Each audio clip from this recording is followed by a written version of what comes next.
David, I didn't see you there. What's up? Hey, Jack, do you mind if I ask you a couple questions? Oh, yeah, of course. Of course. Sorry, I'm kind of underdressed. You're fine.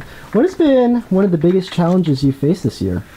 You know what? One of the big challenges is kind of navigating the bureaucracy of AU, especially when we're doing programming with campus partners, like with Wonk of the Year. Like, it gets pretty tough dealing with all of that. Yeah? And what do you hope to gain from this position? When I first ran, and it took me a while to decide, but I wanted to actually gain managerial project management skills, and this is the perfect job for that. And I think that is something I've really gained from this position. What did you have for breakfast this morning? Okay, so I woke up at like 7:30, which was a little early, but I had a red plum. But then, obviously that wasn't breakfast, so at 11 o'clock, I had rice and beans. If you check my Twitter, @FitzJackRick, you can see a picture of it. It went viral. Everyone was retweeting it, but it was rice and beans with peppers and onions, and then it's like a freshie bowl, but homemade. And there was avocado and chicken and cilantro and lime and cheese. It was very good. So it was like early lunch. You said that your goal is to reach every type of wonk. Do you think you've done that? So that was something big that kind of started the beginning of the year. And I can even show you, I'll get up, I can even show you this guy. So this is the wonk list. And so whenever people come into my office and sit in the chair and talk to me, I always show them this list, and I'm like, hey, like, do you have any ideas to add to the wonk list? Is there anyone that we're missing? And whenever I have one-on-one meetings with my directors, we usually go to this list and we're like, hey, are we hitting programming initiatives for all of these different types of wonks? And I think it's worked pretty well. We've hit almost all of them.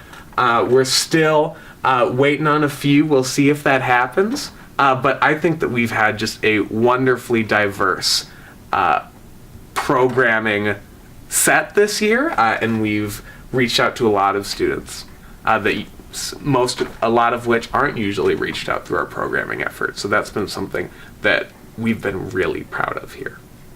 Yeah, I'm gonna sit down now. How did you come up with the word slit? And can you explain what it means? Okay, so slit is equal parts chill and lit.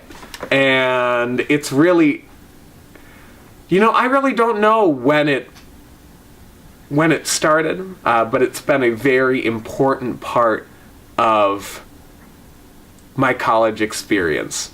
And it's equal parts chill and lit, and it's chlit. It's chlit. It's okay. Chlit. People say schlit, but it's incorrect, but so many people say it like that. I think of it like tomato. Hello? Val. Are you butt dialing me? Val. There were a lot of just incredible events like Founders Day, and there's Bill Nye, and there's Ray Shremmerd. Like, these were all big events. One of my favorites, though, was Bae Buchanan, who was Reagan's treasurer.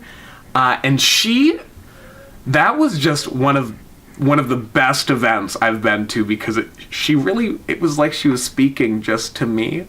Like, it was so personal, and she gave such good advice. So that I think was one of my personal emotional favorites. But Founders Day, Bill Nye, the comedy show, these are just big things, so love them. Well, when I think of wonk, like, I don't usually think of the word. That makes no sense, but I think of the campaign behind it and why it's here. And it is one of the most fascinating kind of case studies that I see out there, especially because you have this large amount of students on campus who are so upset about it and actively campaigning against it. But at the same time, you see these metrics and these and how hitting these benchmarks that the marketing department on campus has set.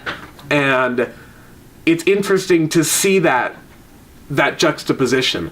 And I think it's just a very fascinating thing to look at from a PR marketing perspective. That's just me. I'm a PR marketing student, so that's kind of what interests me. What is your favorite part of this office? Okay, so I'm going to say two. So I love my candy dish. It is, if you want to get all close and personal, it's partitioned. Oh, this says slit. That was just there. And usually, so this is where I put like sour things, usually the ones that have the little sugar granules, so they all go in there. And then I do a chocolate here. These are my favorite chocolate covered espresso beans from Eagle's Nest. And then this is where the healthy snack goes. This is never full. It's which is kind of sad. But like in a perfect world, I'd put almonds there or like cashews or dried fruit. Like that's what would go there, but it never actually happens. But I do have a kind bar now, so this is healthy, I believe, right?